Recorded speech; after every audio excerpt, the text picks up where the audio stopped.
అందరికీ నమస్కారం. గీతమ్మ కథల ప్రపంచానికి స్వాగతం. నేను గీతావాణి. ఇప్పుడు మనం మరో క్రొత్త రచనను ప్రారంభించుకుంటున్నాం. చలంగారి మైదానం పూర్తయింది. ఈసారి ఒక కొత్త తరహా రచన. మనం ఇంతవరకు మన ఛానల్లో చదువుకోనిది అపరాధ పరిశోధన తరహా కథను ఈరోజు మొదలుపెట్టుకుందాం. ఇది 2 భాగాలుగా ఉంటుంది. నేను ముందుగా చదవలేదు. యువ మాసపత్రిక ప్రచురించింది అన్న అర్హత మీద దీన్ని మొదలుపెట్టేశాను. నవంబర్ 1983 సంచికలో ఈ రచన ఉన్నది. మా బంధువు శ్రీమతి ఆములూరు నిర్మల గారి కలెక్షన్ నుండి ఈ పుస్తకం నాకు దొరికింది. ఆలస్యం లేకుండా కథలోకి వెళ్ళిపోదాం. రచయిత ఏ శ్రీధర్ గారికి ధన్యవాదాలు తెలుపుకుంటూ. బంధ విముక్త. రచన ఏ శ్రీధర్. ప్రారంభం. కూర్చోండి మిస్టర్ రవి. రవి సంభ్రమంతో ఇన్స్పెక్టర్ శేఖర్కి ఎదురుగా ఉన్న కుర్చీలో కూర్చున్నాడు. వివిధమైన ఆలోచనలు ఉక్కిరిబిక్కిరి చేస్తుండగా పోలీస్ స్టేషన్, జైలు, దాని కటకటాల వెనక స్థావరం అతనికి కొత్తేమీ కాదు. ఇదివరకు ఒకసారి బి క్లాస్ ఖైదీగా 3 నెలల పాటు జైల్లో గడిపినప్పటి నుంచి చాలా జాగ్రత్తగానే మెసులుకుంటున్నాడు. మళ్ళీ ఈ పిలుపేమిటి? అది కూడా భాగ్యపురికి ఇన్ని 100 మైళ్ళ దూరం నుండి. మీరు మార్గదర్శి పత్రిక సహాయ సంపాదకులుగా పనిచేస్తున్నారు కదా? అవును. శేఖర్ అన్న ప్రశ్న రవిలో మానసిక సంచలనాన్ని రేపి వదిలిపెట్టింది. మనసులోనే భగవంతునికి అంజలి ఘటించాడు రవి. మళ్ళీ ఎలాంటి వార్త వినాల్సి ఉంటుందోనన్న గాభర వెనుతడుతుంటే, మీరు మార్గదర్శికి సహాయ సంపాదకులు గానీ కాక రవికిరణ్ అనే పేరుతో రచనలు చేస్తుంటారు కదా? మీ రచనలు ఏవి చదివే అవకాశం కలగలేదనుకోండి. అయినా మీ గురించి బాగానే విన్నాను. ఇన్స్పెక్టర్ మాటలతో రవి మనస్సు కొంతవరకు కుదుటపడింది. విషయం మరీ ఎంత సీరియస్ అయి ఉండదు అనుకున్నాడు. అయినా సూటిగా కాకుండా ఇలా డొంక తిరుగుడుగా ప్రశ్నలు వేయడం, విషయాన్ని సస్పెన్స్లో ఉంచడం అతన్ని చికాకుపరిచింది. మీరన్నది నిజమే ఇన్స్పెక్టర్. రవికిరణ్ పేరుతో రచనలు చేసేది నేనే. మా పత్రిక కార్యాలయం పబ్లిక్ గార్డెన్స్ రోడ్, భాగ్యపురిలో ఉంది. మరి ప్రశ్నలకు అవకాశం ఇవ్వకుండా వీలైనంత సమాచారాన్ని ముందే చెప్పేయాలన్న తొందరలో ఉన్నాడు రవి. ఆగండి మిస్టర్ రవి. మీ కార్యాలయం అడ్రస్ ఇంకా తక్కిన వివరాలు నాకు తెలుసు. నేను ప్రస్తుతం అడగబోయేది మీ రచనల గురించే. మీ పత్రికలో 2 నెలల క్రిందటి నుండి ధారావాహికంగా ఒక నవల వెలువడుతోంది. అది నేను వ్రాసిందే. మాట మధ్యలోనే అందుకున్నాడు రవి. మీరు చాలా తొందరపడుతున్నారు రవి. కానివ్వండి, విషయాన్ని సూటిగానే చెప్తాను. నిన్న రాత్రి 8 గంటల సమయంలో ఈ ఊర్లో ఉన్న డాక్టర్ వర్మ నర్సింగ్ హోంలో ఒక హత్య జరిగింది. హతురాలు 4 నెలల నుండి అతని నర్సింగ్ హోంలోనే క్షయరోగానికి ట్రీట్మెంట్ తీసుకుంటోంది. ఆమె దిండు కింద మీ మార్గదర్శి పాత సంచికలు, ఇంచుమించు మీ నవల మొదలైన దగ్గర నుంచి దొరికాయి. డాక్టర్ వర్మ రోగికి శారీరక చికిత్సల కన్నా మానసికంగా ట్రీట్ చేయడాన్ని ఎక్కువగా హర్షిస్తారు. అతని రిపోర్టు ప్రకారం మీ నవల ఆమెలో విపరీతమైన సంచలనాన్ని రేకెత్తించింది. ఫలితంగా రోగం కూడా వృద్ధి కాసాగింది. ఆమె చేత ఆ పత్రిక చదివించడం మాన్పించాలని అతను ఎంతో ప్రయత్నించాడు. కానీ దానివల్ల పరిణామాలు మరింత విపత్కరంగా ఎదురవ్వడం వల్ల విరమించుకున్నాడు. ఇంతకీ మీరనేదేమిటి?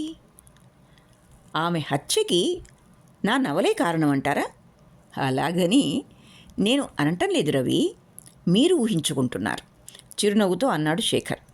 మీ నవలకి ఆమె జీవిత గాథకి ఏదో సమన్వయం ఉండి ఉండాలని డాక్టర్ వర్మ అభిప్రాయపడ్డారు. అందువల్లనే ఆ రచన ఆమెలో సంచలనానికి దారితీసిందని ఆయన ఉద్దేశం. అది నిజమైతే మీకు ఆమె తెలిసి ఉండాలి. జ్ఞాపకం తెచ్చుకోండి మిస్టర్ రవి. మీకు తెలిసిన వారెవరైనా అతని నర్సింగ్ హోంలో ఉన్నారేమో. ఇన్స్పెక్టర్ రవి ముఖం ఆవేశంతో ఎర్రనయింది. ఈ ప్రహసనం ఇంతటితో చాలించండి. ఆమె హత్యకి నా నవలే కారణమైనట్లయితే దానికి బేడీలు వేసి తీసుకెళ్ళండి. నేను చెప్పేది ముందు వినిపించుకోండి మిస్టర్ రవి. మీ రచన ఆమెలో సంచలనాన్ని రేపిందన్నానే గాని హత్య చేసిందనడం లేదు. అంతేకాదు, ఆమె హత్య విషయంలో మీరు నిశ్చింతగా ఉండండి. ఎందుకంటే హంతకురాలు కూడా మాకు పట్టుబడింది. కానీ హత్యకు తగిన కారణం, మోటివ్ ఏమిటో అంతుపట్టడం లేదు. హంతకురాలు పట్టుబడిందా? ఆశ్చర్యంతో అడిగాడు రవి. అవును, అదే నర్సింగ్ హోంలో నర్స్గా పనిచేస్తోంది. నేర్పుగా పెథిడిన్ ప్రయోగంతో హత్య చేసింది. డాక్టర్ వర్మ కుశలత వల్ల పట్టుబడిందే కానీ లేకపోతే అది హత్య అని అనుమానించేందుకు అవకాశమే లేకుండా పోయేది. హత్య జరిగింది, హంతకురాలు పట్టుబడింది. ఇక నా అవసరం ఏముంది ఇన్స్పెక్టర్?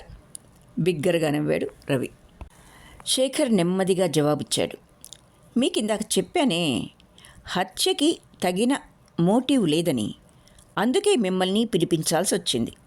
మీ రచన హతురాలి మనసులో కలిగించిన సంచలనాన్ని బట్టి చూస్తే ఆమె గత జీవితంతో మీ నవలకి ఏదో సంబంధం ఉందని అనుమానించక తప్పదు. మీరొకసారి ఆమె శవాన్ని చూడండి. చూసి గుర్తుపట్టగలరేమో చెప్పండి. పదండి ఇన్స్పెక్టర్, రవి ఉత్సాహంతో జవాబిచ్చాడు.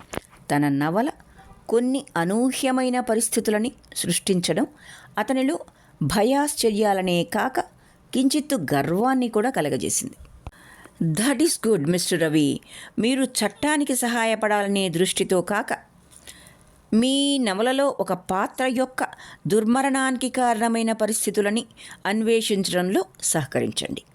కుర్చీ నుండి లేచి బయట పార్క్ చేసి ఉన్న జీప్ వైపు నడుస్తూ అన్నాడు శేఖర్. రవి విస్మయంతో శేఖర్ ముఖం వంక చూశాడు. కుంపదీసి ఈ ఇన్స్పెక్టర్ కూడా భావుకుడా అన్న ఆలోచన కలిగి మరుక్షణంలో తమాయించుకుని అతని వెనుక అడుగులు వేశాడు.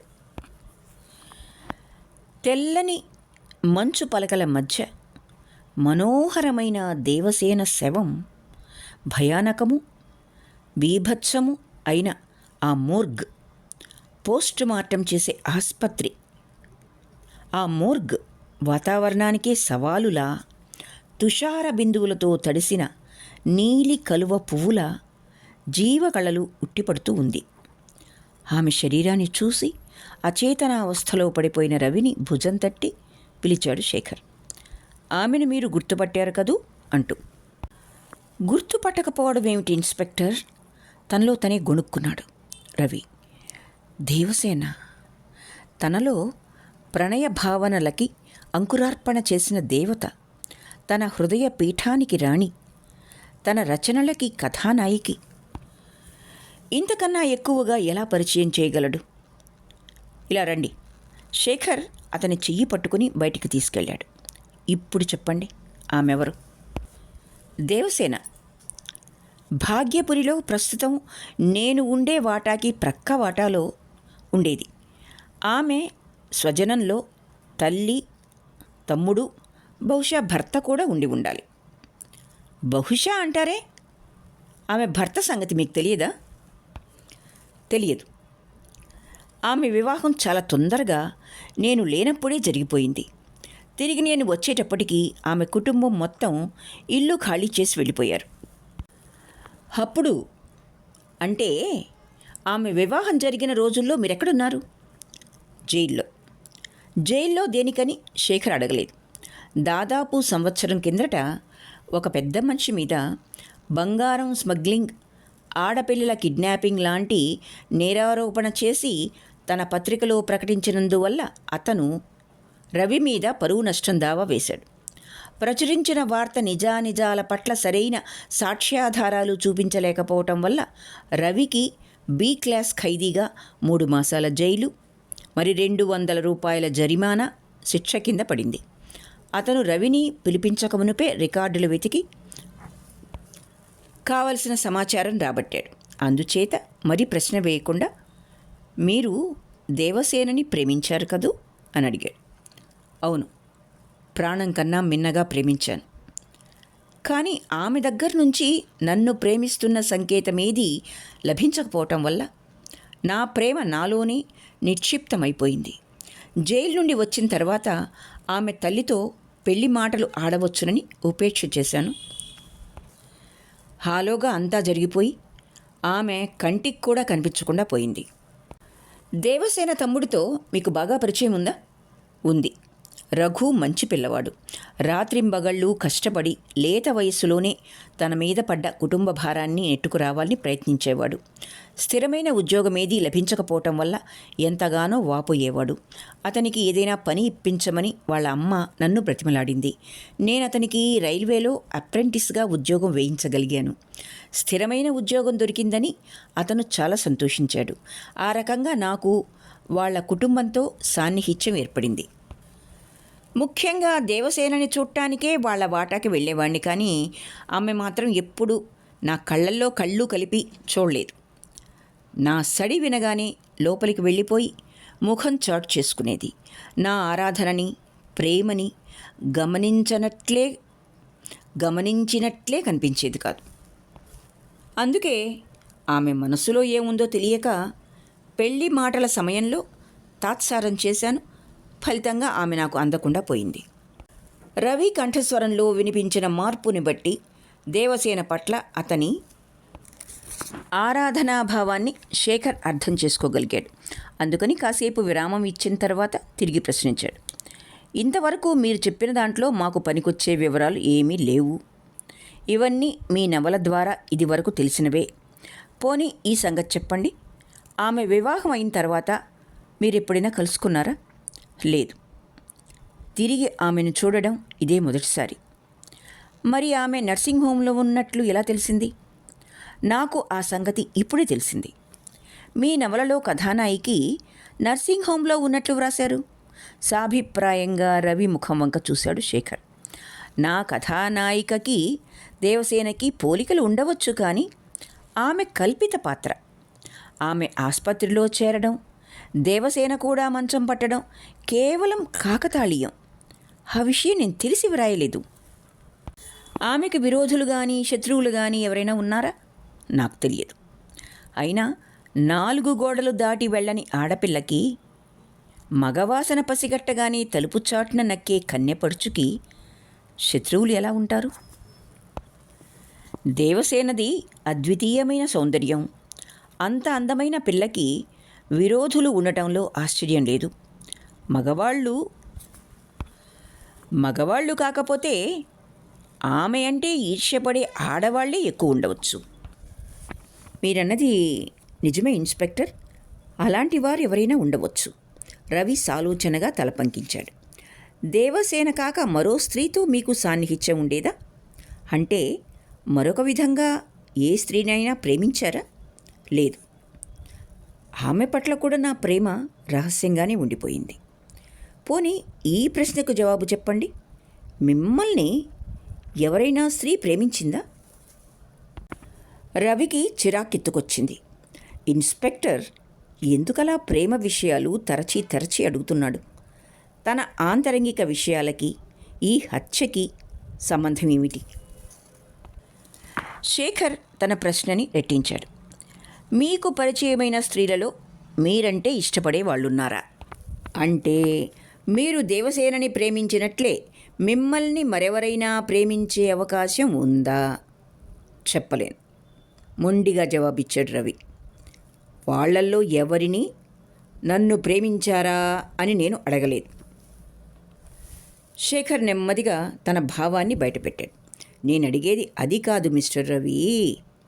మిమ్మల్ని అంతరంగంలో ప్రేమించిన స్త్రీకి మీరు దేవసేన పట్ల చూపే అనురాగం దుర్భరంగా కనిపించి తీరుతుంది. ఆ విధంగా ఆమె తనకి తెలియకుండానే దేవసేనకి శత్రువుగా మారే అవకాశాలు ఉన్నాయి. అలాంటిదేదైనా మీ జీవితంలో జరిగిందా అని అడుగుతున్నాను. రవి క్షణకాలం ఆలోచనలో పడ్డాడు.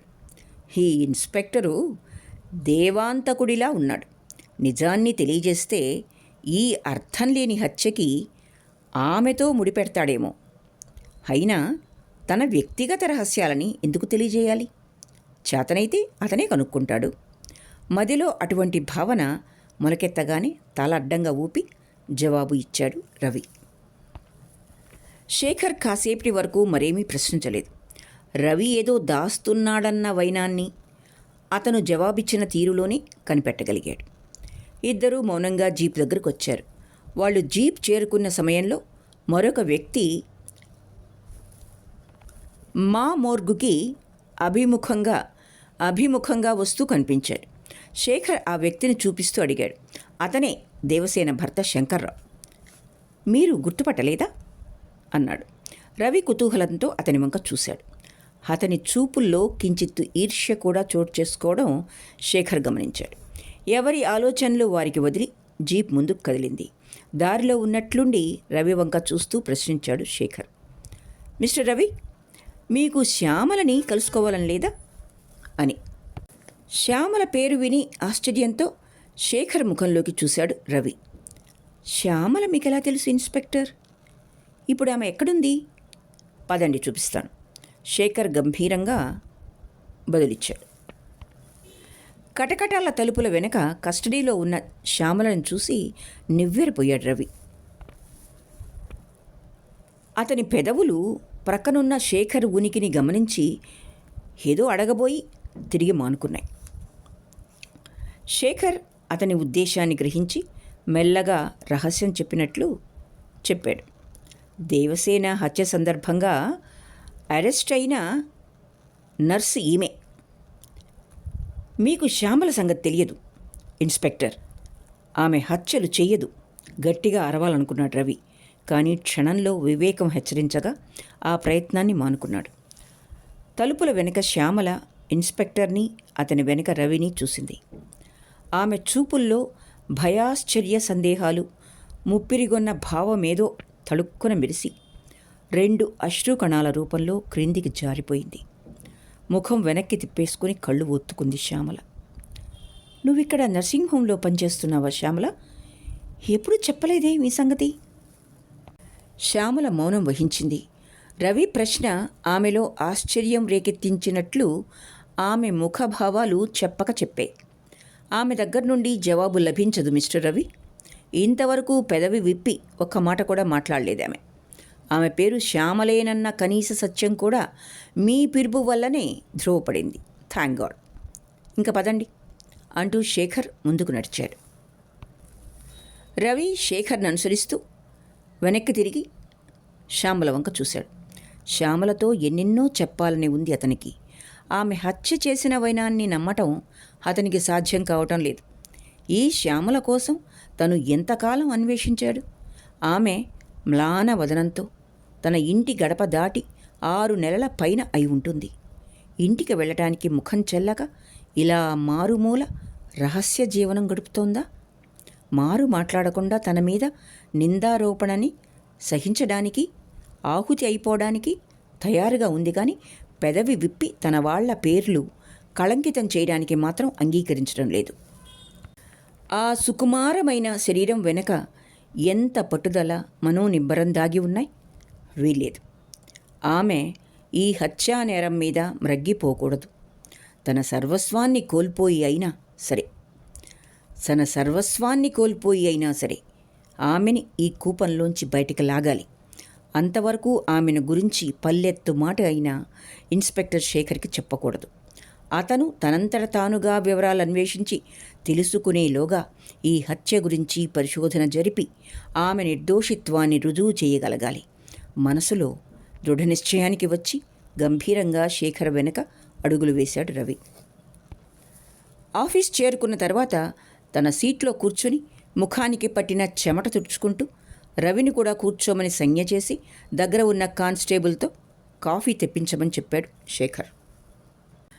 కాఫీ చప్పరిస్తూ మెల్లిగా అన్నాడు శేఖర్. మిస్టర్ రవి, ఇంతవరకు మీరు మాతో సహకరించి తగిన ఇన్ఫర్మేషన్ ఇచ్చినందుకు చాలా థ్యాంక్స్. హతురాలి గురించిన వివరాలన్నీ ఇదివరకే ఆమె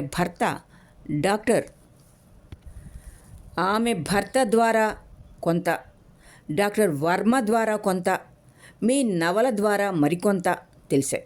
కానీ హంతకురాలు శ్యామల గురించి ఏదీ తెలియటం లేదు.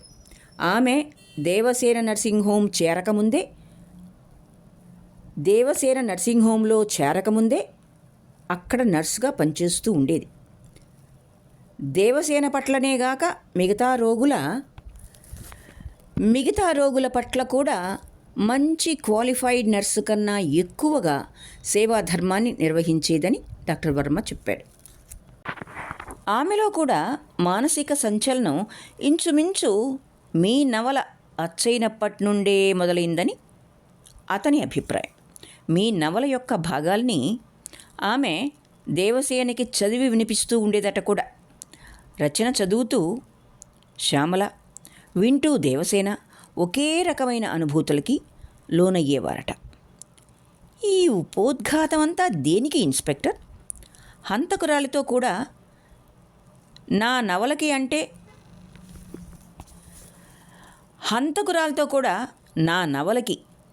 అంటే నాకు సంబంధం ఉందని, ఆమె గురించిన వివరాలు, ముఖ్యంగా మీకు కావలసిన మోటివ్కి సంబంధించినంత వరకు రాబట్టాలనిగా నవ్వుతూ మాట సగంలోనే తుంచాడు రవి.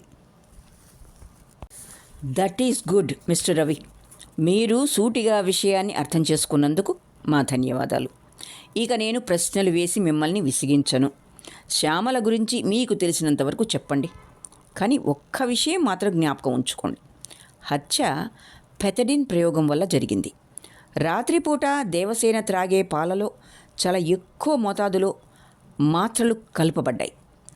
అంతకు కొన్ని గంటల ముందు దేవసేన డాక్టర్తో తనకి నిద్ర పట్టడం లేదని చెప్పడం, అతను నర్సుతో సగం మాత్రని మాత్రమే పాలల్లో కలిపి ఇవ్వవలసిందిగా నిర్దేశించడం జరిగింది. ల్యాబొరేటరీ టెస్ట్ వల్ల ఆమె త్రాగగా మిగిలిన పాల చుక్కలు చాలా పవర్ఫుల్ విషంతో సమానమైనవని రుజువయ్యాయి. గ్లాసు మీద శ్యామలవి, దేవసేనవి తప్ప మరెవ్వరి వేలి ముద్రలు లభ్యం కాలేదు. పాలు త్రాగిన తర్వాత దేవసేన మరణించడానికి ఎక్కువసేపు పట్టలేదు. ఆమె మరణాన్ని అంత త్వరితంగా ఊహించలేని డాక్టర్ వర్మ నిశితమైన పరిశోధన వల్ల అది విషప్రయోగం అని తెలిసింది. లేకుంటే సహజమైన మరణంగా భావించబడి ఉండేది. వెంటనే పోలీస్కి ఇన్ఫర్మేషన్ ఇచ్చి అతను తన బాధ్యత తీర్చుకున్నారు. శేఖర్ మాటలు రవిలో ఆలోచనలు రేపి వదిలిపెట్టాయి. శ్యామలకి విరుద్ధంగా పోలీస్కి మంచి ఎలిబి ఉంది. దాన్ని పడగొట్టడం తనకి సాధ్యం కాదు. అయినా శ్యామల మీద అనుమానం లేశం కూడా కలగటం లేదు. మనసులోని హాలాహలాన్ని ఒక్క చిరునవ్వు మాటన సమాధి చేసి మామూలుగా సంచరించగలిగే గుండె నిబ్బరం గల శ్యామల తన సర్వస్వాన్ని ఏమీ కానట్లే త్యాగం చేసి ఎవ్వరికీ తెలియకుండా సేవాధర్మంతో జీవితం గడపగలిగిన శ్యామల ఈ హత్య చేసి ఉండదు. ఆమె కాకపోయినట్లయితే మరొక మూడవ వ్యక్తి ఎవరో ఉండాలి. దేవసేనని తను ఒక చక్కని కన్యపడుచుగా, దారిద్ర్యపు వలయంలో చిక్కుబడిన పేద ఇంటి పిల్లగా మాత్రమే తెలుసుకోగలిగాడు. ఆమె గత జీవితాన్ని, వివాహమైన తర్వాత జీవితాన్ని తెలుసుకోగలిగితే ఆ మూడవ వ్యక్తి ఎవరో తెలియవచ్చు. ఇప్పటికే తను చాలా జీవన మాధుర్యాన్ని పోగొట్టుకున్నాడు. శ్యామల కనిపించిన తర్వాత కూడా ఆమెను నిర్దాక్షిణ్యంగా పోలీసులకు వదిలి తన దారి తాను చూసుకోకూడదు. ఆమెను ఎలాగైనా దక్కించుకోవాలి. ఏమిటి ఆలోచిస్తున్నారు మిస్టర్ రవి? ఎక్కడి నుండి మొదలు పెట్టాలి అనే? రవి శేఖర్ కళ్ళల్లోకి చూసి ముఖం దించుకున్నాడు. ఈ ఇన్స్పెక్టర్ అసాధ్యుడు, మంచి భావుకుడు కూడా కావచ్చు. విషయాన్ని ఆలోచనల రహదారుల మీద పరచి సరైన మార్గాన్ని ఎన్నుకోగల నేర్పు ఉంది. తను ఏమీ చెప్పకపోయినా త్రవ్వి తెలుసుకోగలడు. అయినా ఇప్పట్లో ఏది అందివ్వకూడదు. కొద్ది జాప్యం జరిగి తీరాలి.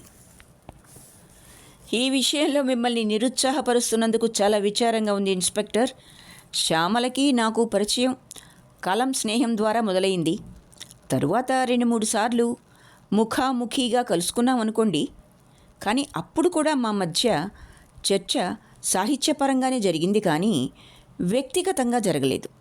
ఆమె గురించి నాకు తెలిసిందల్లా ఆమె శ్యామల అన్న గుర్తింపు మాత్రమే. శేఖర్ అసహనంగా కుర్చీలోంచి కదిలాడు.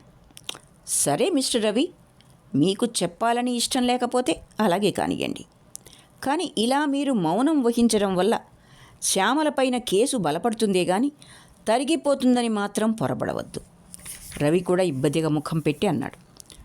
నాకు తెలిసింది అంతే ఇన్స్పెక్టర్. అంతకు మించి ఆమె గురించి మరేమీ తెలియదు.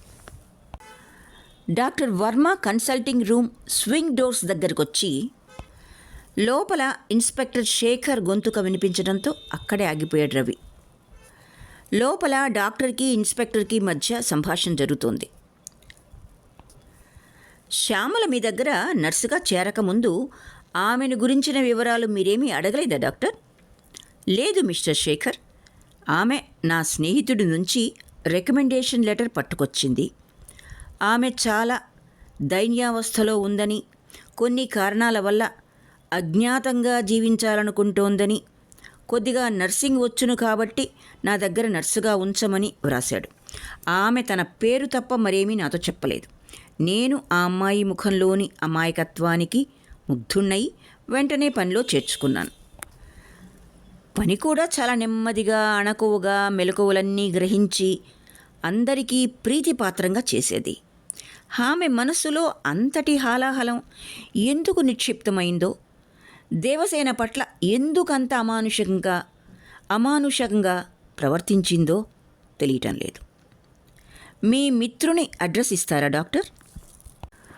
I'm sorry inspector. అతను మరణించినట్లు 1 రోజుల కిందటే టెలిగ్రామ్ వచ్చింది.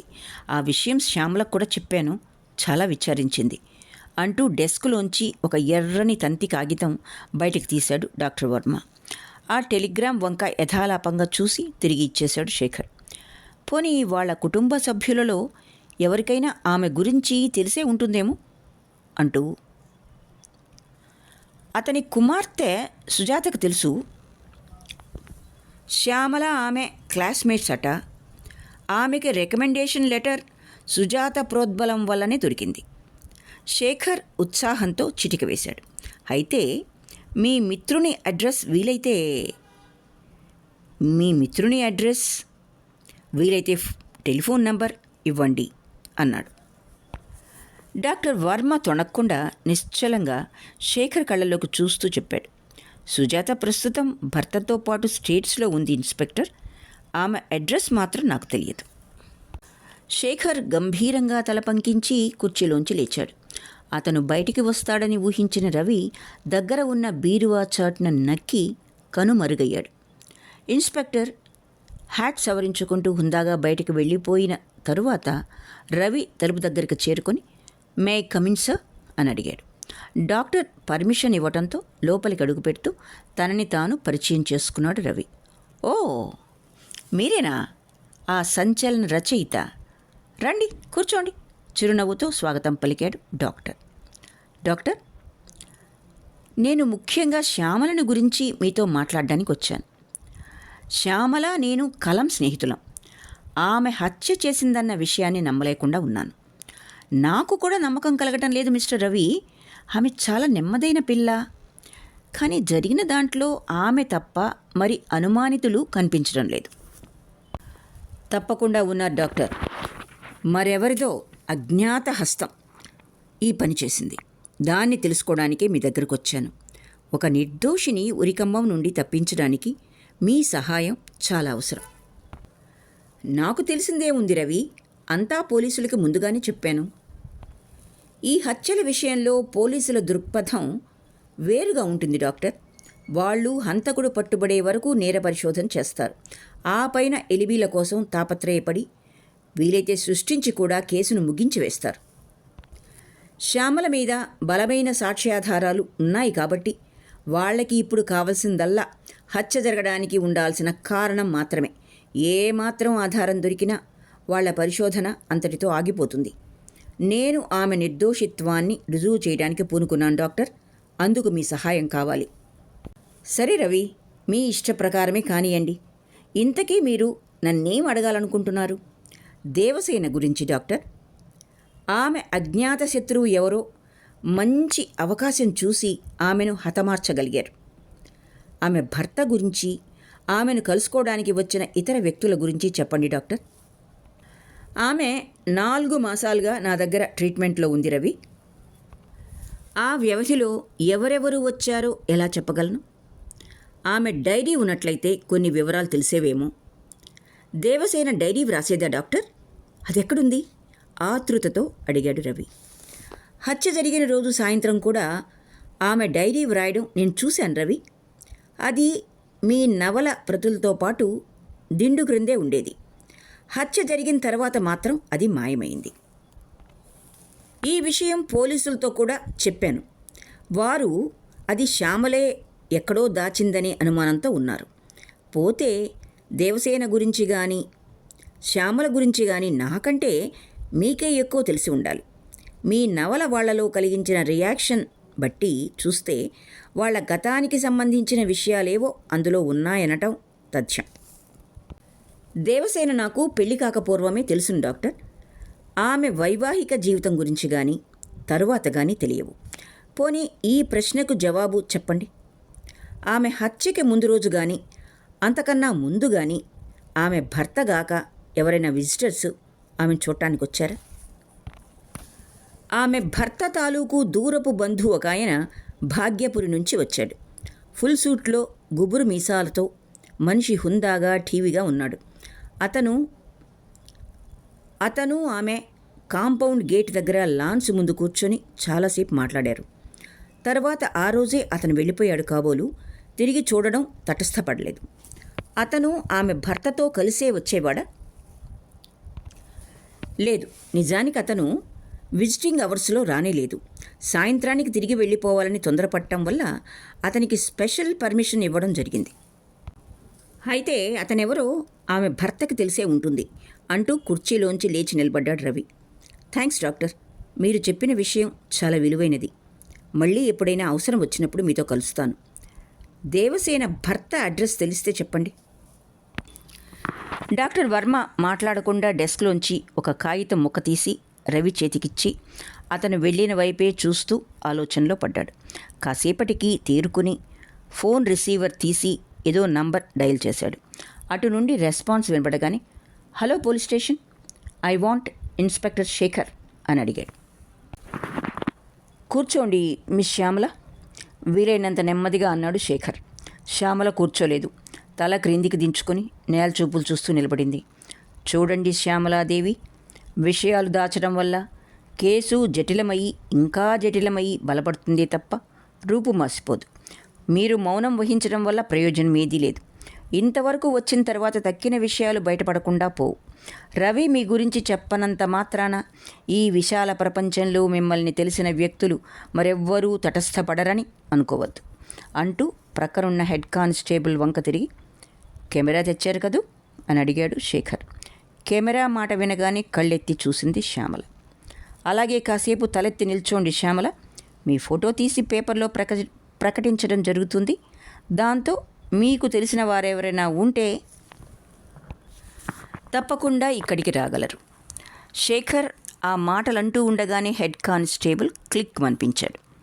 విషయాన్ని అర్థం చేసుకున్న శ్యామల ముఖాన్ని 2 చేతులతో కప్పుకొని వెక్కి వెక్కి ఏడవసాగింది. కాసేపటికి తెప్పరిల్లి, మీరు ఆ ఫోటో పేపర్లో ప్రకటించవద్దు ఇన్స్పెక్టర్. హత్య నేనే చేశానని ఒప్పుకుంటున్నానుగా.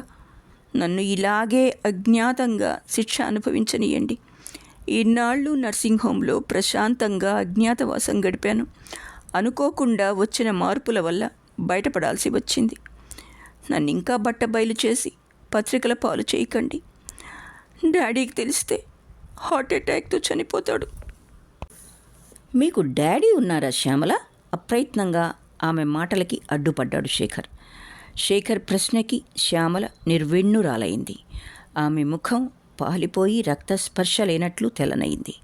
చివరికి మాటలు కూడదీసుకుని మెల్లగా చెప్పింది. ఉన్నారు ఇన్స్పెక్టర్, భాగ్యపురి యూనివర్సిటీలో వైస్ ఛాన్సలర్గా పనిచేస్తున్నారు, పేరు గంగాధరం.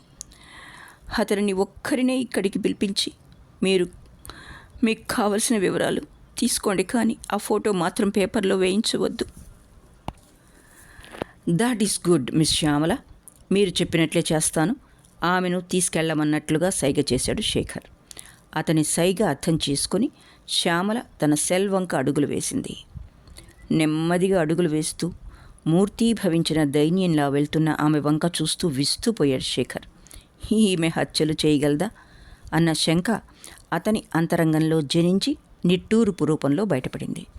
ఇంతలో ఫోన్ రింగ్ అవటంతో రిసీవర్ చేతికందుకున్నాడు Shekhar. Hello, yes, police station, inspector శేఖర్నే మాట్లాడుతున్నాను. ఎవరు? డాక్టర్ వర్మ గారా?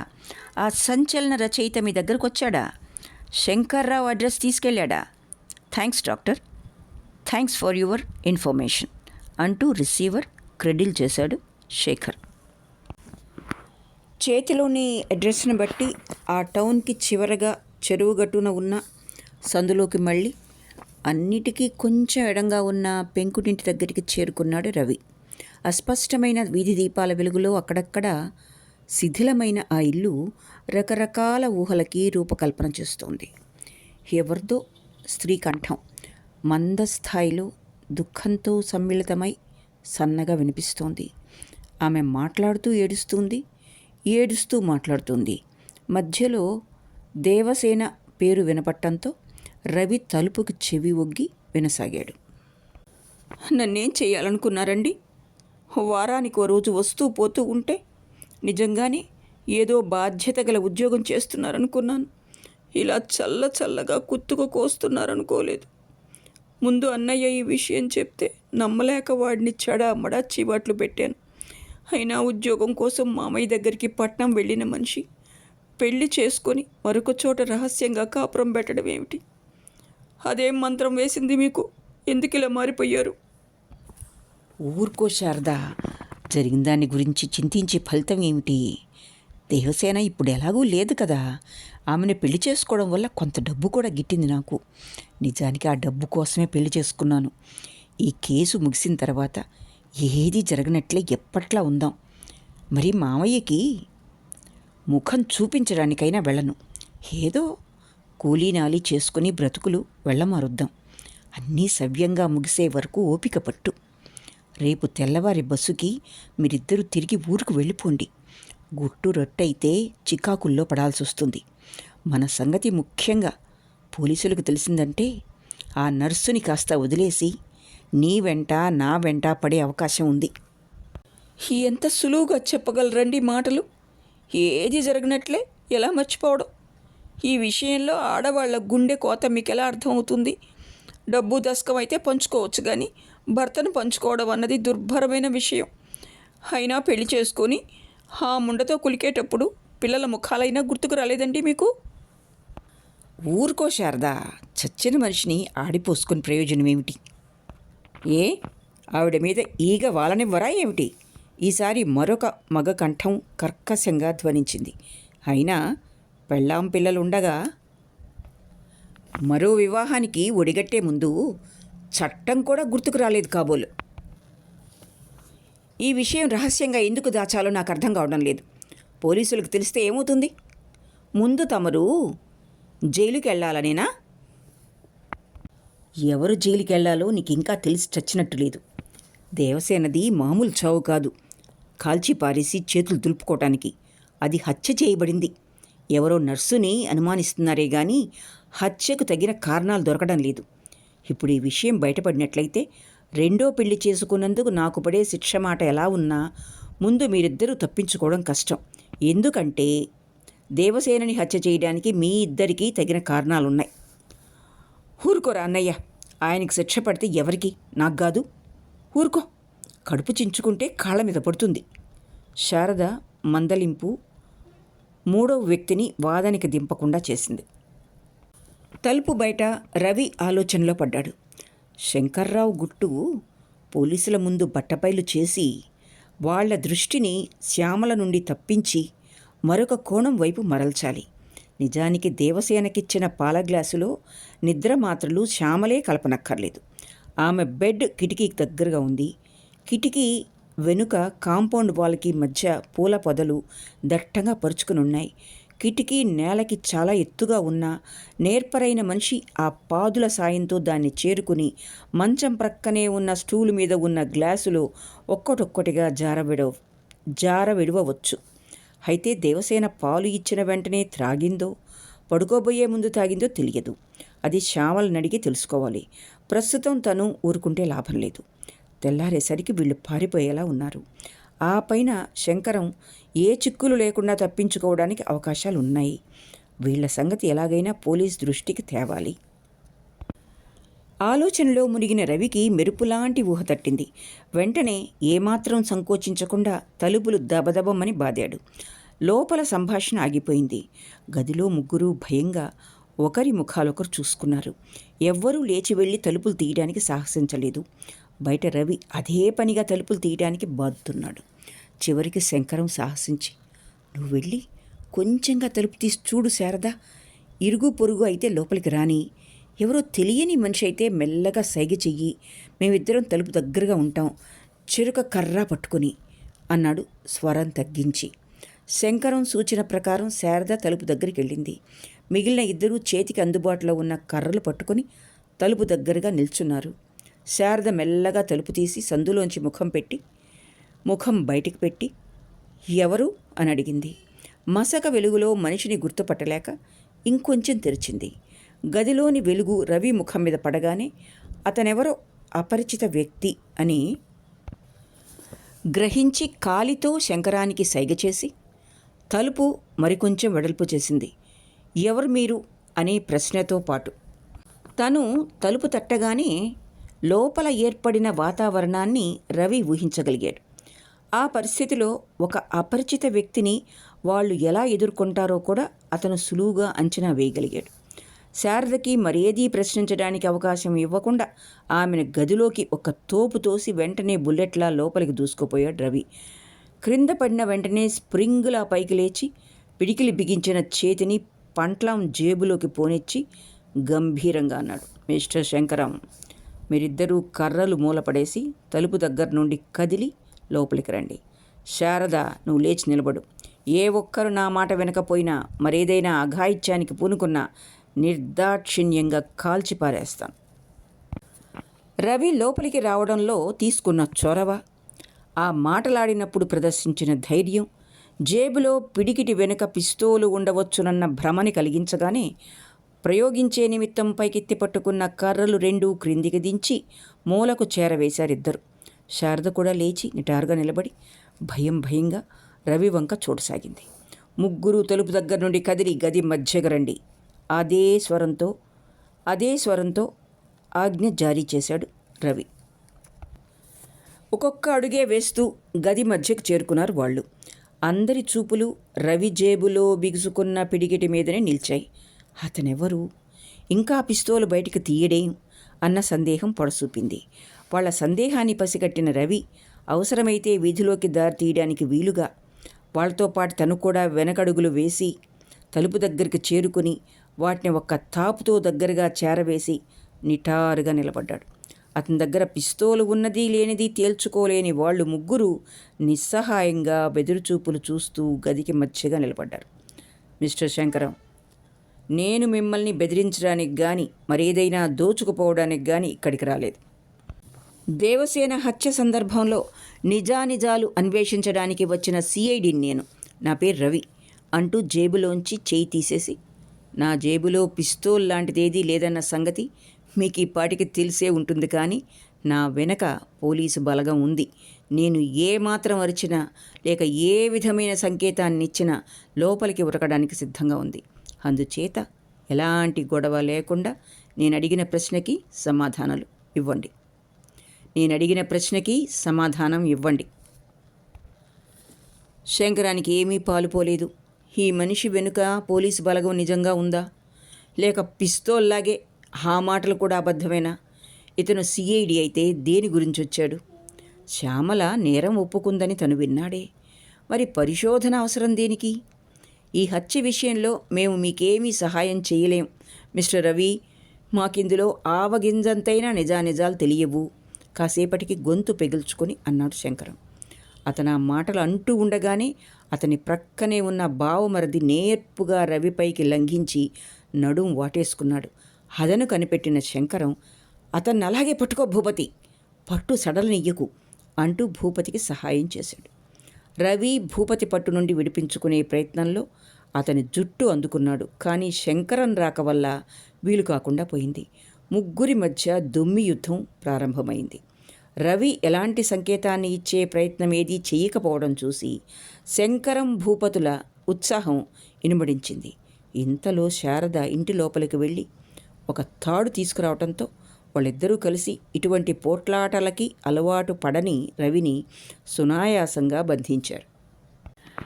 వార్తలని ఎడిట్ చేసి కాలములని నింపటంలోనూ, క్రైమ్కి సంబంధించిన విషయాలు ఒళ్ళు జలధరించేలా వ్రాయడంలోనూ, అద్భుతమైన కథనంతో ముందు వెనుకలు చేసి పాఠకులని తికమక పెట్టడంలోనూ సిద్ధహస్తుడైన రవి సాహసంతో పరిస్థితిని ఎదుర్కోబోయి వ్యూహంలో చిక్కుకున్నాడు.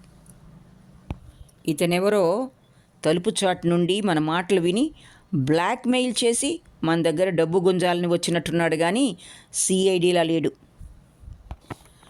ఏది ఏమైనా మీరిద్దరూ తెల్లవారుజాము బస్సుకు వెళ్ళిపోండి. పరిస్థితులు చక్కబడే వరకు మళ్ళీ వచ్చే ప్రయత్నం చెయ్యొద్దు. ఇన్స్పెక్టర్తో నాకెవ్వరూ లేరని, ఒంటరి వాణ్ణని చెప్పాను. కేసు పూర్తయ్యేదాకా ఎక్కడికి వెళ్ళవద్దని, వెళ్ళాలంటే తనతో చెప్పి వెళ్ళమని అన్నాడతను.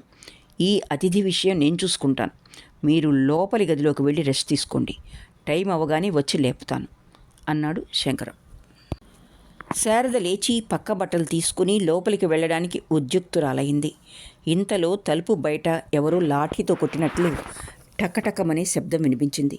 ఆ శబ్దం వినగానే మళ్ళీ ఏం ముంచుకొచ్చిందో అన్న సందేహం ఆవరించింది ముగ్గురిని. రవి మనసుకి ఆ చప్పుడు కొండంత ధైర్యాన్నిచ్చింది. శంకరం సైగతో మళ్ళీ ఎప్పటిలా ముగ్గురు తలుపు దగ్గరికి చేరారు. శారద మెల్లగా తలుపు తీసి కెవ్వుమనే కేకతో వెనుకడుగు వేసింది.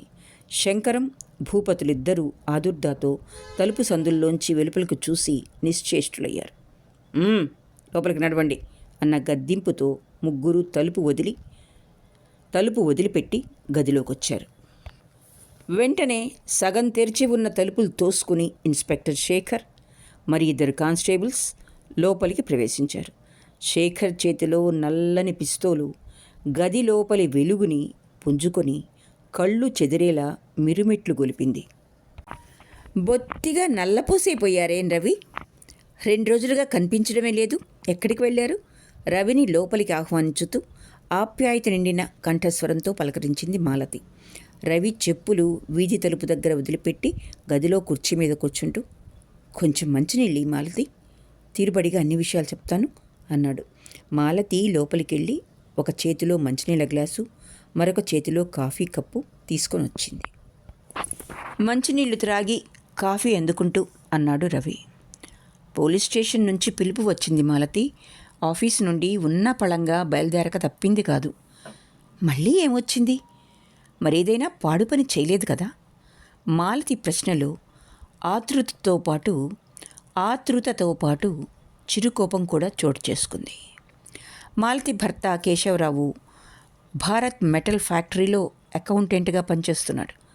ఒకే కాలనీలో ఉండడం వల్ల రవి వాళ్ళకి సన్నిహితుడైపోయాడు.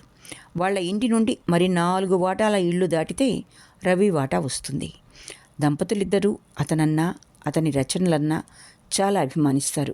రవికి కూడా ఆ ఇంట్లో బాగా చనువు ఉంది. శ్యామలతో పరిచయం జరిగింది కూడా వాళ్ళ ఇంట్లోనే. శ్యామల మాలతి పెత్తల్లి కూతురు కాబట్టి చెల్లెలి వరుస. తరచూ వాళ్ళ ఇంటికి వస్తూ ఉండేది.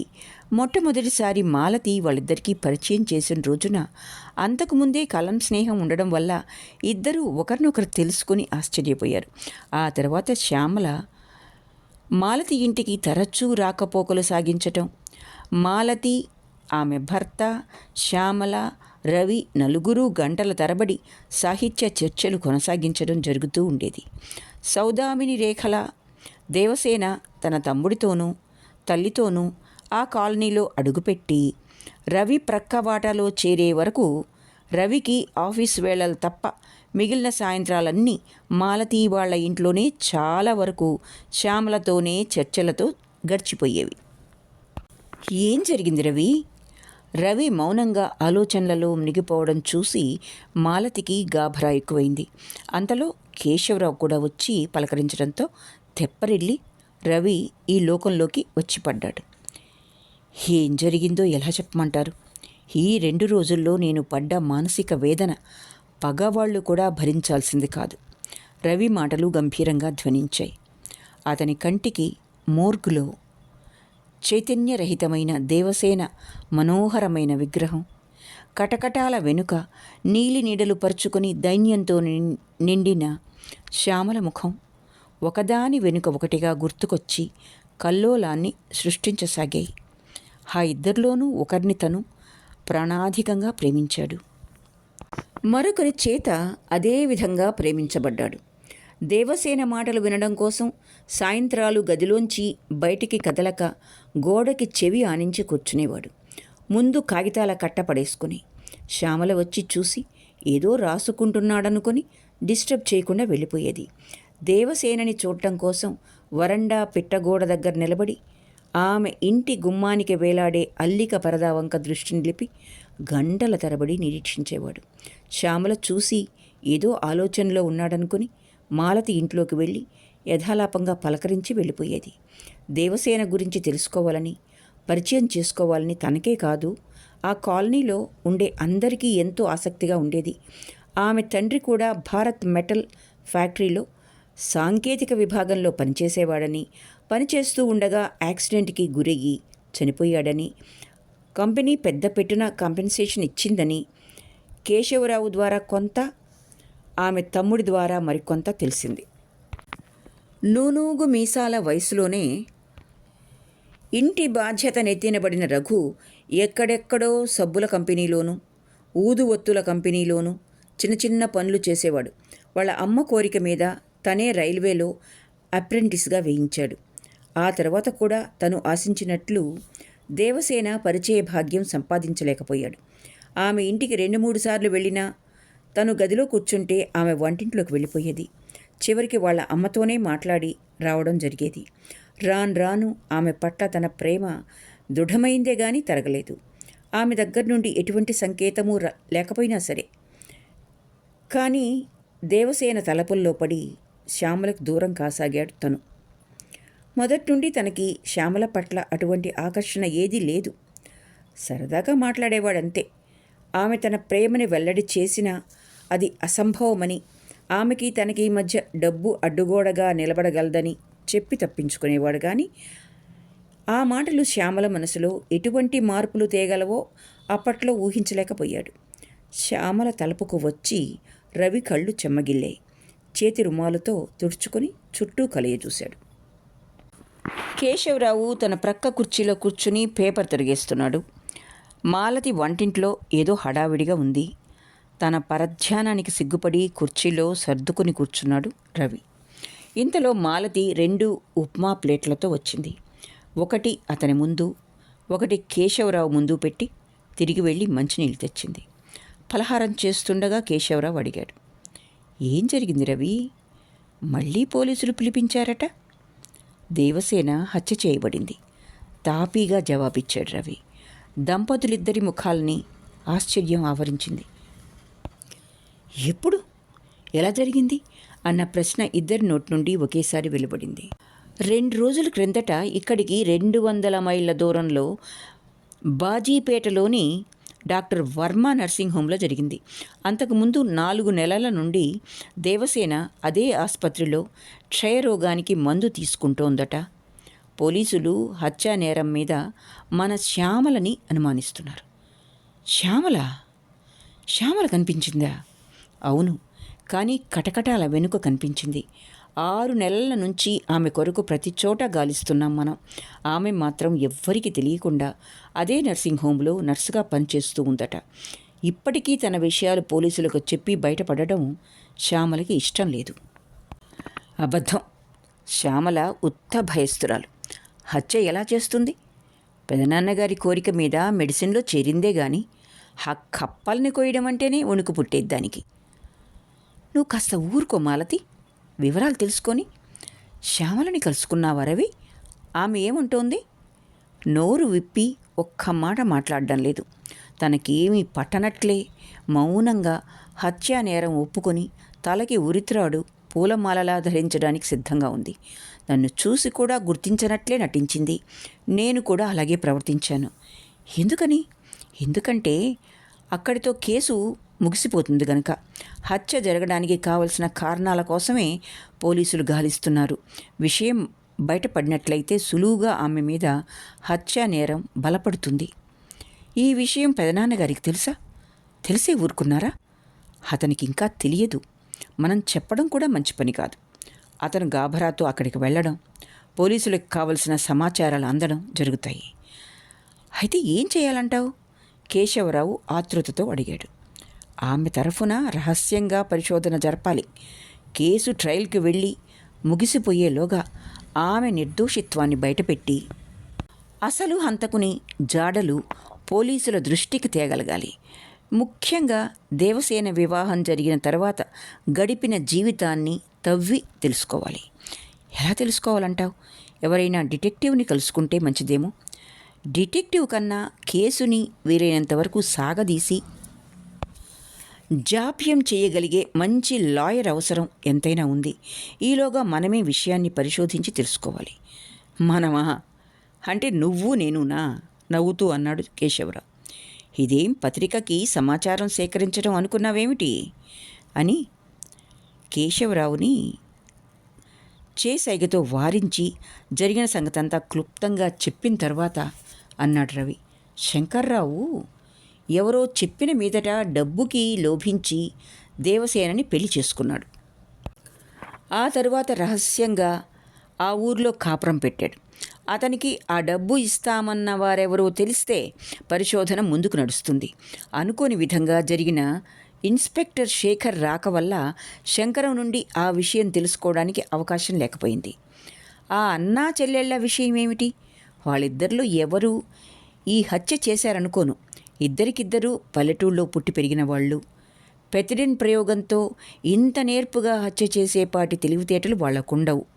దేవసేన చరిత్రలో మనకు తెలియని మరొక మలుపేదో ఉంది.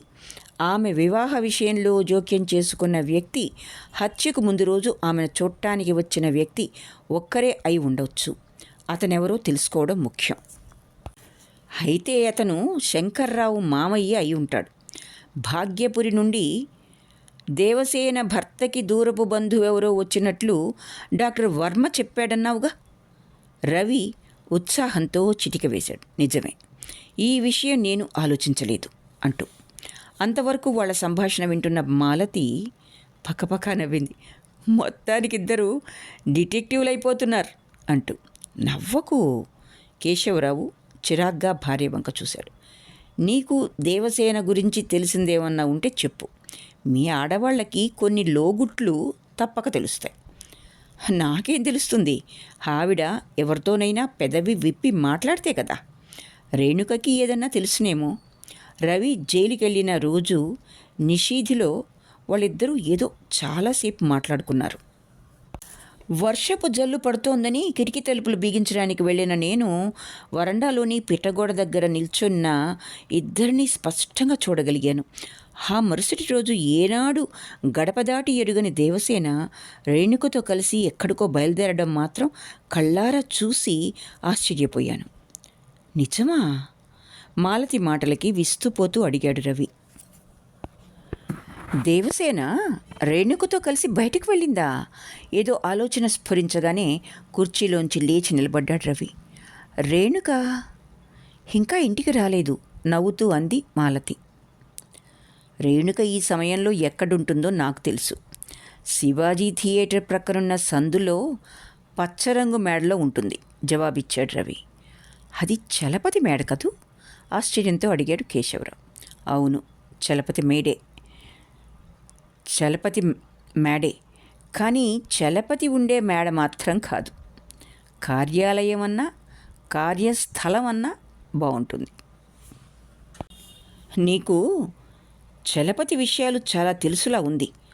జాగ్రత్తగా ఉండు, లేకపోతే శ్రీకృష్ణ జన్మస్థానం పునర్దర్శనం చేసుకోవాల్సి ఉంటుంది. ఎవరు దర్శనం చేసుకోవాలో కాలమే నిర్ణయిస్తుంది. అది కలిసి వస్తే ఆ రాస్కెల్ని జైలుకు పంపిస్తే గాని నా కసి చల్లారదు అని గబగబా అడుగులు వేస్తూ వీధిలోకి దారితీశాడు రవి. మాలతి, కేశవరావులిద్దరూ అతను వెళ్ళిన వైపు ఆశ్చర్యంతో చూస్తూ ఉండిపోయారు.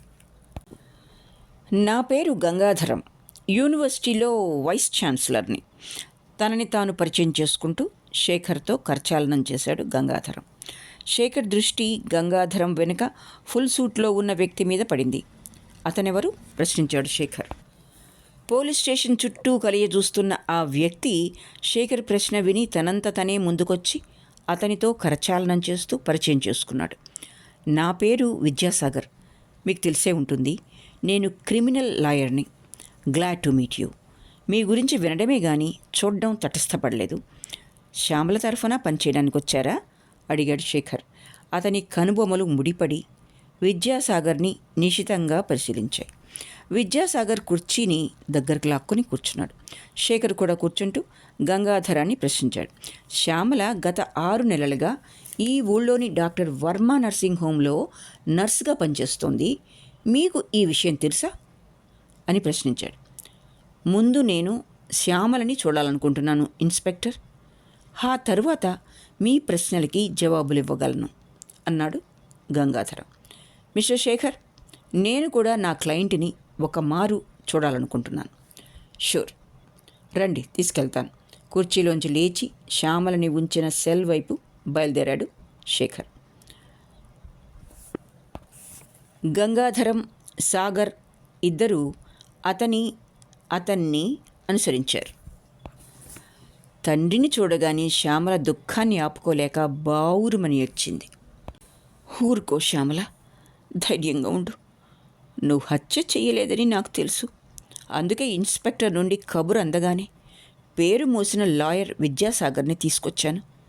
దుఃఖంతో గంగాధరం మాటలు కూడా తడబడ్డాయి. ధైర్యం వహించండి మిస్ శ్యామల. పోలీసుల్ని చూసి ఏమాత్రమూ భయపడొద్దు. నేను మిమ్మల్ని విడిపించే ప్రయత్నంలోనే వచ్చాను అని శేఖర్ వైపు తిరిగి, మీరొకసారి కేసుకు సంబంధించిన ఫైల్స్ని చూపించండి శేఖర్. అందాక ఆ తండ్రి కూతుళ్ళని మాట్లాడుకొనివ్వండి అన్నాడు సాగర్. శేఖర్ మారు మాట్లాడకుండా ఆఫీస్ వైపు నడిచాడు. సాగర్ అతన్ని అనుసరించాడు. దారిలో రహస్యం చెప్పినట్లు మెల్లగా అన్నాడు శేఖర్. శ్యామల హత్య తనే చేసినట్లు వాంగ్మూలం ఇచ్చింది మిస్టర్ సాగర్. ఆమెకు విరుద్ధంగా బలమైన సాక్ష్యం కూడా పోలీసులకు ఉంది అన్నాడు. పోలీసులంటే ఉండే భయం వల్ల, తన విషయం బయటకు పొక్కి తండ్రి తాలూకు పరువు ప్రతిష్టలకి భంగం వాటిల్లకూడదనే పట్టుదల వల్ల తనకు సంబంధించిన దారులన్నీ మూసేసుకొని అజ్ఞాతంగా జీవితాన్ని గడిపి అజ్ఞాతంగానే దాని నుండి తప్పుకోవాలని నిశ్చయం వల్ల ఆమె దానికి ఒప్పుకుంది శేఖర్. దాన్ని ఆమె వాంగ్మూలంగా తీసుకోవడం మంచి పని కాదు. పోతే ఎవిడెన్స్ అంటారా? అది లేనిదే శ్యామలని మీరు అరెస్ట్ చేస్తారని అనుకోను. ఆమె రహస్య జీవనం గడపాల్సిన అవసరం ఎందుకు వచ్చిందంటారు సాగర్? ఆ విషయం మీకు తెలియకుండా ఉండిపోదు ఇన్స్పెక్టర్. తెలిసిన నాడు పోలీస్ ఆఫీసర్గా కాకపోయినా వ్యక్తిగతంగానైనా ఆమె పట్ల మీకు సానుభూతి కలిగి తీరుతుంది అని భావగర్భితంగా శేఖర్ వంక చూసి మాట పూర్తి చేశాడు సాగర్. ప్రస్తుతం ఆమెకు సంబంధించిన రికార్డులు చూపించండి శేఖర్. ఆమెను జామీన్ మీద విడుదల చేసే అవకాశం ఏదన్నా దొరుకుతుందేమో చూడాలి. శేఖర్ మౌనంగా ఆఫీస్ చేరుకొని సాగర్ని కూర్చోమన్నట్లు సైగ చేసి హత్యకు సంబంధించిన ఫైల్స్ బయటికి తీశాడు. సాగర్ వాటిని పరీక్షగా చూడటంలో మునిగిపోయాడు. హో, it's a surprising visit mister Ravi.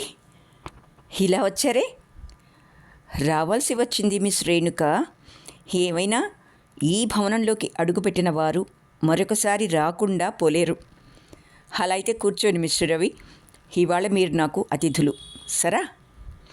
ఇక్కడ అతిథి మర్యాదలు పొందలేని రేణు, నీ ఇంట్లో అయితే అభ్యంతరం లేదు. You are simply good Ravi. పోనీ ఉత్తినే సోఫాలో కూర్చోండి, కాఫీ తెప్పిస్తాను అంటూ బయటకు వెళ్ళింది రేణుక. రేణుక తిరిగి వచ్చేలోగా ఆ గదినంతా పరిశీలించి చూశాడు రవి. ఆధునికమైన ఫర్నిచర్తో నిండి ఖరీదైన హోటల్ అపార్ట్మెంట్లా ఉందా గది. గదికి ఒక కార్నర్లో అమర్చిన రేడియోగ్రామ్ నుండి మంద్ర స్థాయిలో చక్కని సంగీతం వినిపిస్తోంది.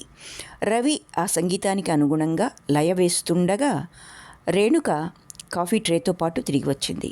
ట్రేని సోఫాకెదురుగా ఉన్న బల్ల మీద పెట్టి రవి ప్రక్కనే కూర్చుని కాఫీ కలుపుతూ అడిగింది, ఏమిటి విశేషం రవి? ఊరక రారు కదా మహాత్ములు. నిజమే రేణు, పని మీద వచ్చాను. నీకు మరి ఎంగేజ్మెంట్స్ లేకపోతే వాటి గురించి విచారించకండి రవి, మీరు వచ్చారుగా, అవన్నీ క్యాన్సిల్ చేసే వచ్చాను. కాఫీ కప్పు రవి ముందుకు తోసి తన సహజ ధోరణిలో కిలకిలా నవ్వింది రేణుక. కాఫీ త్రాగుతూ ఆలోచనలో పడ్డాడు రవి. రేణు తనని ఎందుకు ప్రేమిస్తుంది? ప్రేమకి ఎన్నెన్నో నిర్వచనాలు, దాని స్వరూపాలు తన కథల్లో చర్చించగలిగాడు కానీ దీన్ని అర్థం చేసుకోలేకపోతున్నాడు. నీ సమక్షంలో నన్ను నేను మర్చిపోతాను రవి, నిన్ను చూడగానే గట్టిగా వాటేసుకోవాలని అంటుంది. తను దేవసేనని ప్రేమించిన సంగతి తెలుసు, శ్యామల ఆరాధనకి గురయ్యానన్న విషయమూ తెలుసు. అయినా వీళ్ళిద్దరిలో ఎవ్వరి పట్ల ఈర్ష్యాసూయలు వ్యక్తపరచదు. నిన్నుగానే ప్రేమిస్తున్నాను. నీ పరిస్థితులని, పరిసరాలని, బలహీనతలని కాదు. జీవితం మొత్తం మీద ఒక్కరోజు నీ సాన్నిధ్యంలో గడిపినా చాలు. నీ అంతరంగంలో నా మీద ప్రేమ ఉన్నా లేకపోయినా సరే అంటుంది. ఇది ఏ రకమైన ప్రేమ? ఏ విధమైన ఆరాధన? దీన్ని మోహం అనాలా? అదే అయినట్లయితే రేణుక జీవితంలో దానికి లోటు లేదు. నిత్యము వేర్వేరు పురుషుల సాన్నిధ్యంలో గడిపే ఆమెకి తనకన్నా అందమైన వాళ్ళు, అన్ని విధాలా తనకన్నా గొప్పవారు తటస్థపడకపోరు. వారెవరిని ఆ దృష్టితో ఎందుకు చూడలేకపోతోంది? ఏమిటి ఆలోచిస్తున్నారు రవి? నా హేయమైన జీవితం గురించేనా? నేను చేసే పనికి, నా బ్రతుక్కి చాలా సమన్వయం ఉంది కదూ. పగలంతా చలపతి క్లాత్ ఎంపోరియంలో సేల్స్ గర్ల్ని, కస్టమర్స్కి బట్టలు అమ్ముతాను. రాత్రిపూట అతని మేడలోని ఒక అపార్ట్మెంట్లో అవే బట్టలు అవి విడిచిపెట్టి నన్ను నేను అమ్ముకుంటాను. సేల్స్ గర్ల్గా నా జీవితం సార్థకమైంది కదూ. రేణు, ఆ విషయం గురించి చర్చించవద్దు రేణు. పోన్లేండి రవి, నిత్యము నేను అనుభవించే రంపపు కోతని మాటల్లోనైనా బయటపెట్టి మీ మనసుకు నొప్పి కలిగించంలేండి. చెప్పండి, ఈ రేణుకతో ఏం పని ఉండొచ్చారు? కంటి కొన మెరిసిన కన్నీటి ముత్యాలని గోటితో చెదిర్చి చిరునవ్వు నవ్వింది రేణుక. ఇలాంటి సంఘటనలు ఎన్నింటినో నిశితమైన పదజాలంతో వర్ణించి పాఠకుల మనసుల్లో కల్లోలాన్ని సృష్టించిన రవి ఇప్పుడు స్వయంగా అటువంటి అనుభూతికి లోనై నిరుత్తరుడయ్యాడు. కాసేపటికి తను వచ్చిన పని గుర్తుకొచ్చి తనను తాను సమాధానపరుచుకొని గంభీరంగా అన్నాడు, కొన్ని సందేహాలకి నీ నుండి జవాబులు రాబట్టడానికి వచ్చాను రేణు. నేను అరెస్ట్ అయి వెళ్ళిన మరుసటి రోజు ఉదయం నువ్వు దేవసేన కలిసి ఎక్కడికో వెళ్ళారట. మాలతి చెప్పింది. ఎప్పుడూ ఎక్కడికి వెళ్ళని దేవసేన నీతో బయలుదేరడం ఆశ్చర్యంగా ఉంది. మీరిద్దరూ ఎక్కడికి వెళ్ళారో, ఆమె నీతో ఏం మాట్లాడిందో అంతా నేను తెలుసుకోవాలి. మిమ్మల్ని పోలీస్ రిమాండ్ నుండి విడిపించడానికి, కేసుని ఉపసంహరించుకోమని చెప్పడానికి ఇద్దరం కలిసి చలపతి దగ్గరికి వెళ్ళాం. రవి విస్మయానికి మేరలేకపోయింది. దేవసేన నా కోసం చలపతి దగ్గరికి వెళ్ళిందా? ఎందుకని? మీరు అక్కడే పొరబడుతున్నారు రవి. ఏ ఎందుకు వెళ్ళకూడదు? స్త్రీ హృదయంలో ప్రేమ భావన మొలకెత్తకూడదు. ఒకసారి దానికి అంకురార్పణం జరిగితే చాలు, ప్రియుని కోసం ఆమె ఏదన్నా చేస్తుంది. నువ్వు అన్నది నాకు అర్థం కాలేదు రేణు. దేవసేన నన్ను ప్రేమించిందా? అదే నిజమైతే ఎందుకలా ఊరుకుంది? నన్ను చూడగానే పరుగెట్టి పారిపోవడం ఎందుకు? ఆమె ప్రేమని నేను గుర్తించేందుకు వీలుగా ఏ ఒక్క సంకేతాన్నైనా ఎందుకు పంపించలేకపోయింది? ఆమె తల్లి ఆమెను అలాంటి కట్టుబాట్లలో పెంచింది రవి. యవ్వనం మొగ్గతొడిగిన రోజుల్లో దేవసేన తల్లి చలపతి చేత వంచింపబడిందట. అందుకని కూతురికి ప్రేమ జ్వరం అంటకుండా ఉండాలని కఠినమైన నియమాల మధ్య దేవసేనని బంధించి ఉంచింది. ఇరుగు పొరుగున ఉన్న ఆడవాళ్లతో సైతం ఆమెని మాట్లాడనిచ్చేది కాదు. ఇదంతా నిజమా రేణు? దేవసేన నన్ను ప్రేమించడం నిజమే అయినట్లయితే నేను అనవసరమైన కాలయాపన చేసి ఒక బంగారు ఖనిని పోగొట్టుకున్నట్లయింది. పోనీ ఇది చెప్పు, ఆమె తల్లి చలపతి చేత వంచింపబడిందా? ఇవన్నీ నీకు ఎలా తెలిసాయి? ఆమె తల్లి విషయం చలపతే నాకు చెప్పాడు. దేవసేనని చూడగానే అతనికి గతం జ్ఞాపకం వచ్చిందట. ఆమె గురించి, ఆమె తల్లిదండ్రుల గురించి వివరాలు అడిగాడు. దేవసేన అందానికి సమ్మోహితుడయ్యాడనుకుని నేను చెప్పడానికి నిరాకరించాను. అప్పుడు అసలు విషయం బయటపెట్టి ఆమె తల్లి వయసులో ఉండేటప్పుడు అలాగే ఉండేదని, పెద్దలకి భయపడి తను వివాహం చేసుకోలేకపోయాడని, ఇప్పుడు ఎక్కడున్నా సరే వెళ్ళి క్షమాపణలు చెప్పుకుంటానని అన్నాడు. నేను చెప్పక తప్పింది కాదు. ఇదంతా దేవసేన ఎదురుగానే జరిగిందా?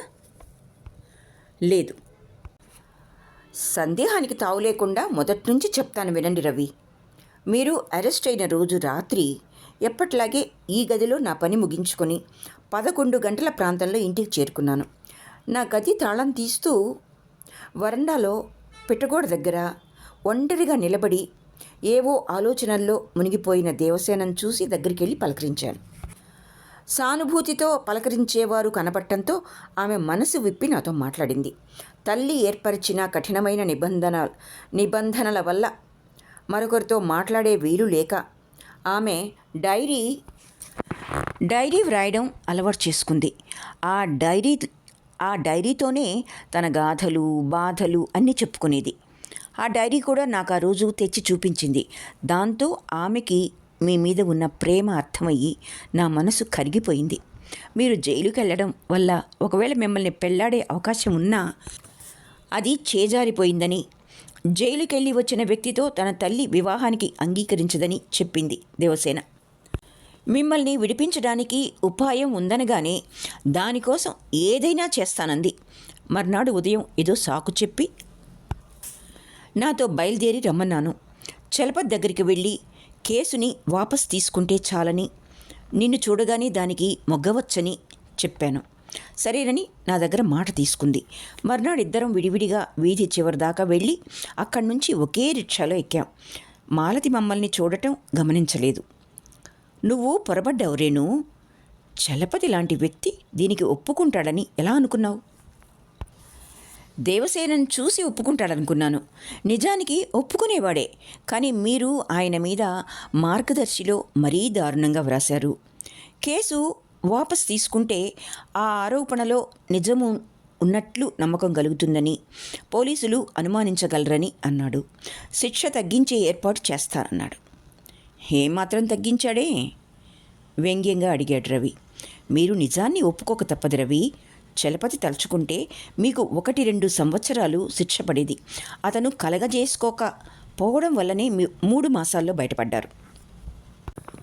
రేణుక మాటలు మనసుని గాయపరిచిన వాటిల్లో నిజముందని గ్రహించి తను తాను సమాధానపరుచుకున్నాడు రవి. నేను ప్రచురించిన వార్త కేవలం అబద్ధమంటావా రేణు అన్న ప్రశ్న మాత్రం వెయ్యకుండా ఉండలేకపోయాడు.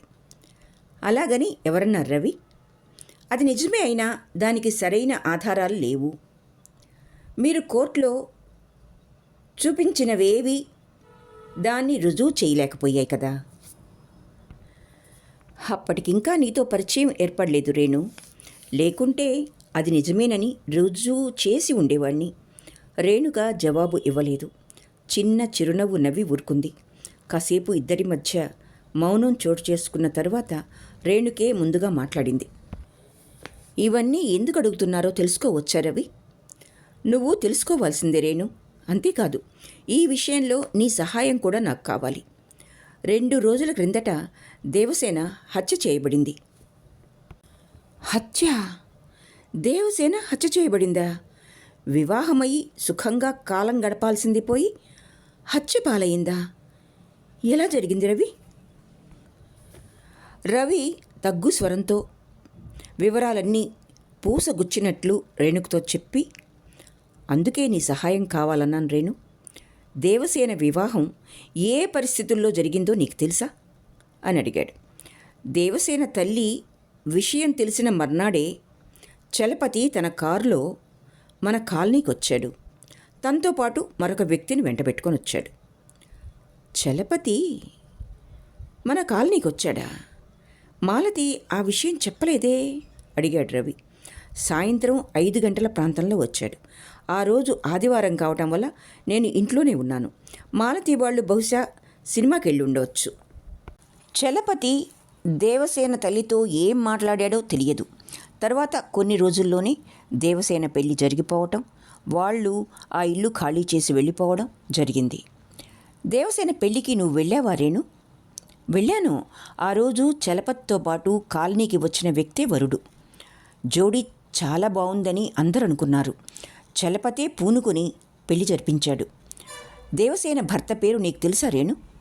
తెలియకే? అతని పేరు శంకర్రావు. శంకర్రావు పేరు వినగానే రవి ఉత్సాహంతో చిటిక వేసి అన్నాడు, చలపతి దేవసేన పెళ్లి జరిపించడంలో మంచి ఉద్దేశమేమీ లేదు రేణు. నా ఊహ నిజమైతే శంకర్రావు చలపతి మేనల్లుడే. అయినా ఇద్దరికీ అంత పొత్తు లేదు. దారిద్ర్యాన్ని భరించలేక హతాశుడై చివరికి మామయ్యనే శరణు పొందాల్సి వచ్చింది శంకరానికి. దేవసేనని పెళ్లి చేసుకోమని, అలాగైతే ఏదైనా వ్యాపారం పెట్టుకోవడానికి తగినంత డబ్బు ఇస్తానని ఆశ పెట్టి ఉంటాడు. శంకరానికి ఇదివరకే వివాహమయ్యి భార్యా పిల్లలున్న డబ్బు కోసం మరో పెళ్లికి ఒప్పుకొని ఉంటాడు. ఆ తరువాత దేవసేన సౌందర్యం అతనిని మత్తులో ముంచింది. చలపతి నుండి రావాల్సిన డబ్బు కాస్త చేతికి అందగానే దేవసేనతో పాటు పారిపోయి ఇటు అటు ఎవ్వరికీ తెలియకుండా బాజీపేటలో కాపురం పెట్టుంటాడు. అలా ఈ పెళ్లి చేయటం వల్ల చలపతికి లాభం ఏముంది రవి? ఏదో ఉంది రేణు, అదే తెలుసుకోవాలి. చలపతి దేవసేనకి నిజంగానే పెళ్లి చేయించి ఆ కుటుంబాన్ని ఆదుకోవాలి అనుకుంటే శంకర్రావు కన్నా మంచి వరుణ్ణి చూడలేకపోడు. తన మేనల్లుడికి ఒకసారి పెళ్ళైపోయినా మరొకసారి పెళ్లి చేసేందుకు సిద్ధపడ్డాడంటే ఏదో దురుద్దేశం తప్పకుండా ఉండి ఉంటుంది. ఎందుకంటే చలపతి తన భార్యని ఏం చేసినా శంకరం ఎదురు తిరగలేడు.